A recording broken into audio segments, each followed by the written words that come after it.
Welcome back to Update Day in Old School, and this week's update brings some big changes to the Group Ironman mode.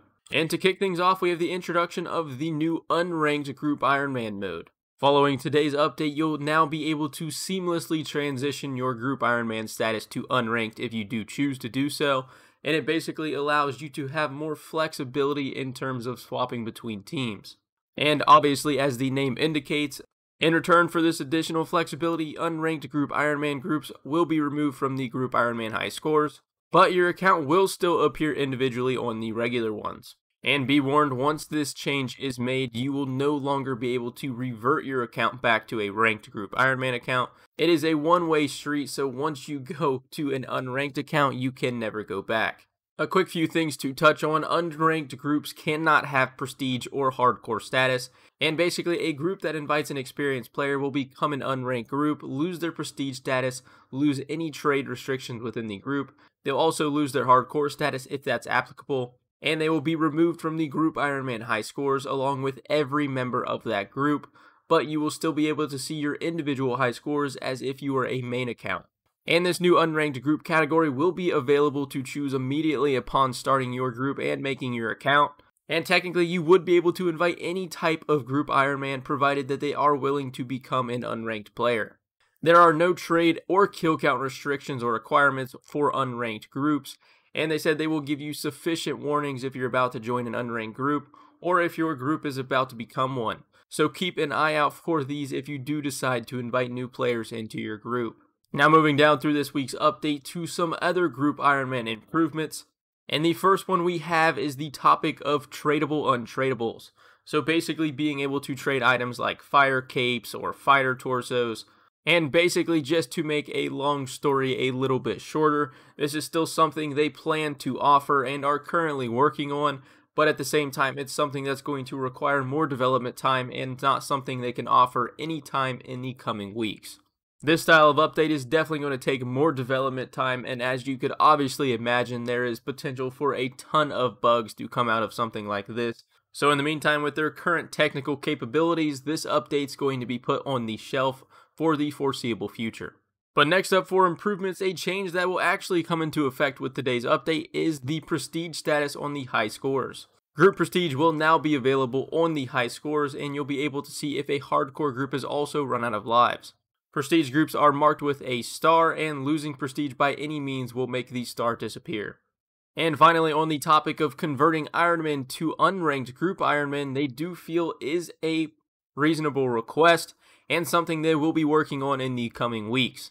They did want to emphasize though that once this is implemented, it will also be irreversible.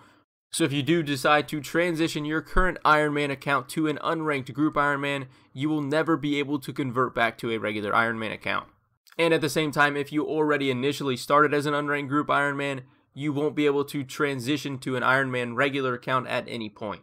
And next up for this week's update, we have the Group Boss Bash Raffle, which is a 2-week competition starting with today's update on May 26th. And this raffle is essentially a 2-week competition where you and your members of your group are going to have to work together to get as many tickets as you possibly can in order to potentially win a raffle to get some membership.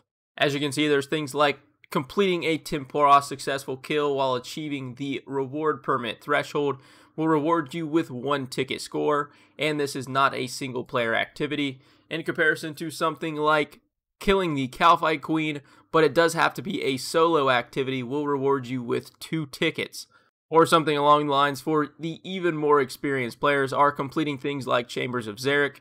Any player who receives loot would also get a 10 ticket bonus, or 20 tickets if it was a challenge mode. And this doesn't have to be a single player activity, so you would be able to do it with the members of your group.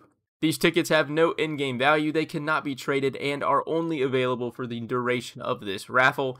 And 2 weeks from now, they'll randomly choose 10 lucky groups and reward them with membership. As it's a raffle, the more points you accumulate, the more likely you are to win. Although technically, you could sign up with your team and complete very few things and get just a few tickets. All you have to have is some massive RNG to just luckily get picked as one of the 10 groups.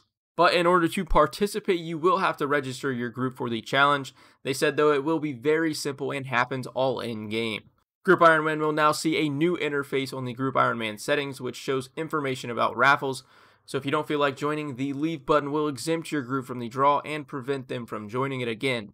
And they did note that you may only register for this raffle once per group, so make sure that the team you register is the one you intend to stick with.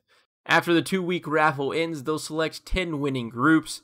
In 9 of the winning groups, each individual in the group will receive 1 year of membership, and in one of these lucky 10 groups, each member will be granted with lifetime membership. Then finally, to round off this week's update, we have some Guardians of the Rift improvements. First up, they will be increasing the cap of the players per game to 200. The Great Guardian's HP will scale appropriately, and then they'll also be adding a new locking feature that will prevent other players from entering midway through the fight. So this is a perfect new feature if you want to do Guardians of the Rift in a small group. And in order to unlock this feature, you will have to talk to Tamara inside of the Guardian of the Rift room. Do note though that locking cannot be done on the Guardians of the Rift themed worlds. And this is not a feature that is remembered from game to game, so you will need to speak to Tamara to reactivate it every single game if you do want to do this. But with that, that is everything for this week's update. If you guys did enjoy or found this video helpful, consider dropping a like. It massively helps it out. And if you're not already, hit that subscribe button down below. We're getting very close to 3,000. So thank you guys for any help in regards to that, and I will catch you in the next video.